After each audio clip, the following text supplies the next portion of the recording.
Meillä on tänä päivänä yksi teema ja ollut lapset ja nuoret, ne on ollut vahvasti mukana. Presidentti Stubbhan tulee tuolta Piispamäen koululta tänne torille. Ja nyt haluan toivottaa tänne tervetulleeksi meidän nuorisovaltuuston puheenjohtaja Lilja Vitikan ja varapuheenjohtaja Evert Kukkola. Annetaan isot aplodit heille.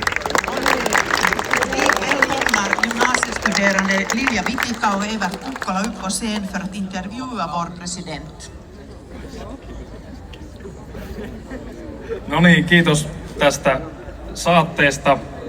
Ja ei nyt ruveta aikailemaan sen enempää, mennään suoraan asiaan. Eli ensimmäisenä kysymyksenä meillä olisi täällä semmonen kuin, mistä asioista herra tasavallan presidentti on tällä hetkellä onnellinen? Siitä, että saan olla täällä Kokkolan torilla ja aurinko paistaa. Siis kyllä yritän aina itse hakea elämässä